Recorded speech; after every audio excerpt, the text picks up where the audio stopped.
মাত্র 3-4টা step follow করলেই তোমরা এরকম গ্লসি আর শাইনি মেকআপ করতে পারবে। তো চলো দেখি এই 3-4টা স্টেপ কি। তো প্রথমে আমি স্কিন প্রিপারেশনটা সেরে নিয়েছি ময়শ্চারাইজার লাগিয়ে। তো এরকম গ্লসি মেকআপের সময় অবশ্যই তোমরা একটা গ্লোই প্রাইমার ইউজ করবে। আমি এখানে টেকনিকের ইলুমিনেটিং প্রাইমারটা ইউজ করছি।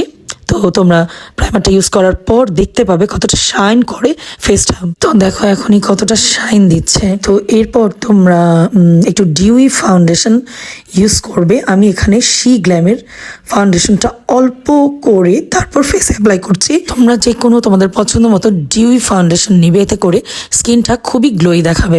তো এখন আমি বিউটি ব্লেন্ডার দিয়ে ব্লেন্ড করে নিচ্ছি। অ্যান্ড কনসিলার হিসেবেও আমি শি গ্ল্যামের এই ফাউন্ডেশনটাই ইউজ করছি। এখন একটা কম্প্যাক্ট নিয়ে আমি আমার টি জোন এরিয়াগুলোকে একটু সেট করে নিচ্ছি এবং চোখের এরিয়াটাকেও সেট করে নিচ্ছি।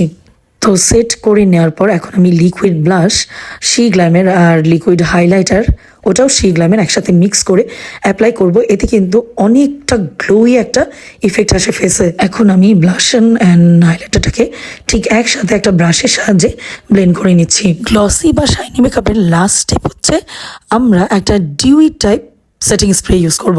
তো এখানে আমি একটু মিস্ট যে এলিগাল প্রো এর একটু শাইনি টাইপ একটা সেটিং স্প্রে ইউজ করে নিয়েছি। তো তোমাদের কাছে এই গ্লসি মেকআপ টিউটোরিয়ালটা কেমন লেগেছে আমাকে কিন্তু কমেন্ট করে জানিও। আর ভালো লাগলে অবশ্যই আমার পেজ এবং চ্যানেলটিকে ফলো অ্যান্ড সাবস্ক্রাইব করে দিও। Thanks for watching.